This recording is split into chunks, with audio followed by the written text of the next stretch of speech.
Alright, what's up guys? My name is Zach, and today I have a very quick but very special announcement about Rotary Life, about the Rx7. I have officially found a shell. That is right, I found a shell, and I know last video I was like, oh, I found a shell, and then I didn't end up buying it. I have paid in full.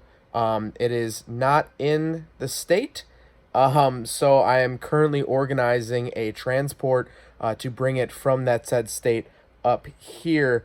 But the reason I'm making this video is that I am starting a Patreon to help fund this build. If you guys are interested in seeing some behind the scenes videos, right now on my Patreon, you can see a video that has every picture of the car that I currently have right now. I've not seen it in person yet, so I don't have any of my own pictures, but this is all of the pictures that the previous owner has sent me. You can see that all in that video. It's up on Patreon right now. The link is in the description below. If you're not interested in joining the Patreon, the Rotary Life episodes won't really...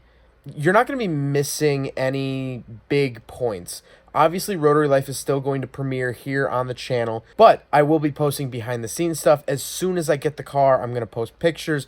I'll do a walk-around video of it, and that'll be Patreon-exclusive stuff. It's not super expensive. I'm doing around $5 a month, and you guys get to support it. You guys get to see a bunch of early stuff, and you get to help make this build happen sooner, which is absolutely awesome. So it's linked in the description below if you'd like to go check out a picture and video of the new shell. It is for sure, it's going to be the new shell. So yeah, definitely go check out that video. Again, link in the description below. Hope you guys follow me on this journey. I'm super excited. It's been a long week. It's been a long month without the car, and we finally have something in the works. So head on over to my Patreon if you'd like to support. Thanks, guys.